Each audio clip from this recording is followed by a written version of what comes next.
We join Nathan and Neal, our unlikely pair of heroes, at the end of third shift as they head towards a certain shady part of town in order to meet with a certain shady scientist whose acquaintance Nathan has made.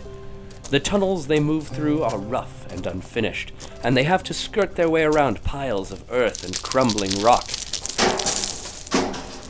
This far from civilization, the ear strains against the silence, probing for any sound of breath or footfall which would betray another human presence. Or for any sound of scraping or chittering that would accompany, perhaps, something inhuman.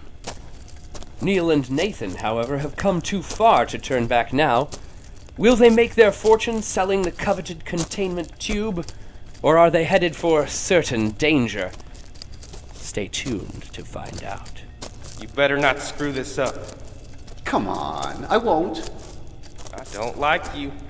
Neal, I'm hurt. And I don't trust you. That's probably smart. And if you do screw this up, I'll kill you. If I had a nickel for every time I'd heard that. Look, I know you're a smartass, and aren't we all impressed? But can you set aside your little jokes for 1 minute? This containment tube is my ticket out of the shit fields. And this sale needs to go off without a hitch. I got a lot riding on this one. Relax. I've got it. Well, that's reassuring. Well, come on. We should be meeting our contact right around this corner, and try to act natural. Don't make any sudden moves.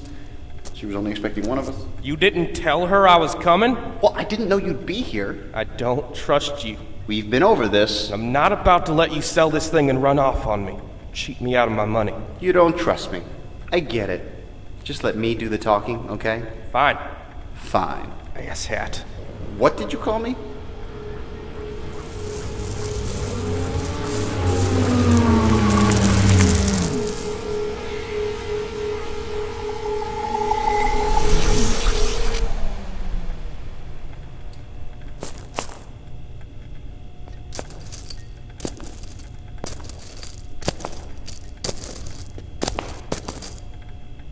Ah, you're here.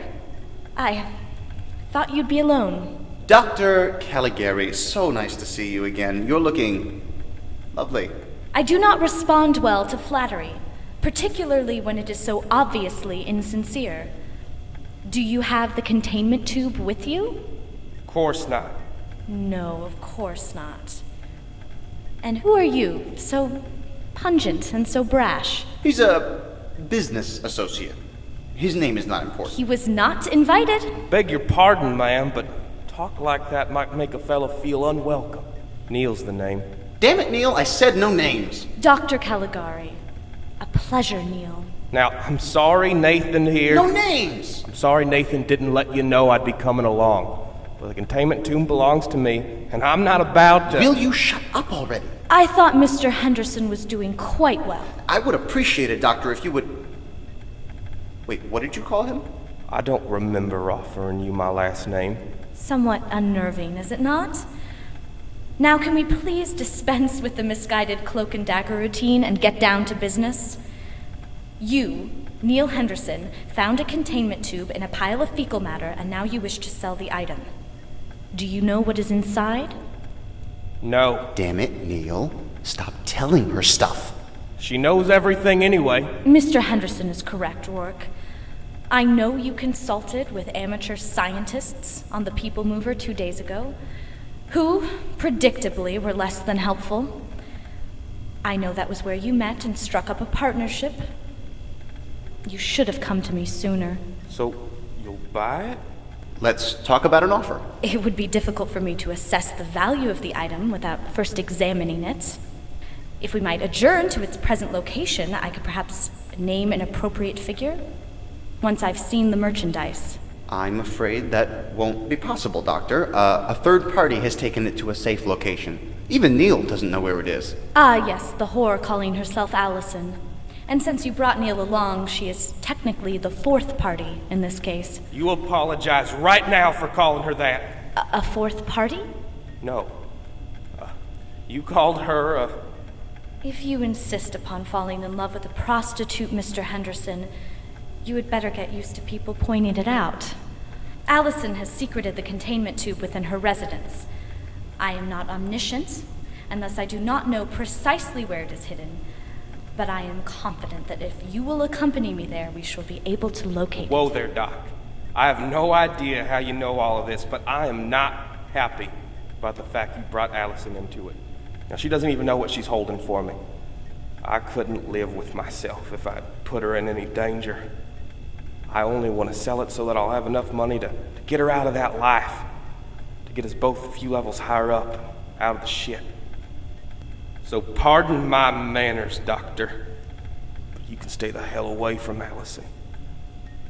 If anything happens to her, I'll kill you. Neal, what he means, Dr. Calligari, ma'am, is that we prefer to meet another time. On neutral ground, we'll bring the tube next time. Do that.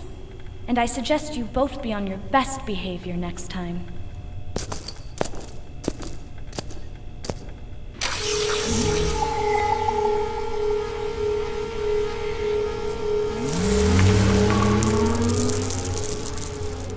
What was that? You tipped our hand. She already knew everything.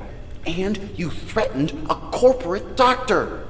One we're trying to sell this thing to. I don't trust her. You don't trust anyone. She called Allison a...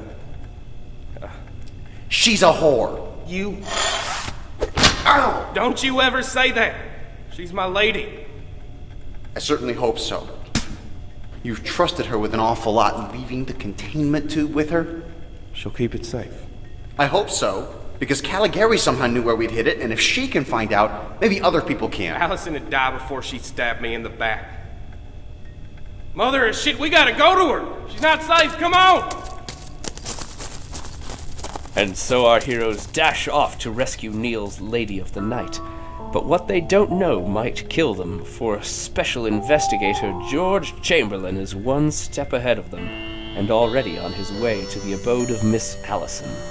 Will our heroes be able to head him off at the proverbial pass, or will they be too late? Find out next time as Our Fair City continues.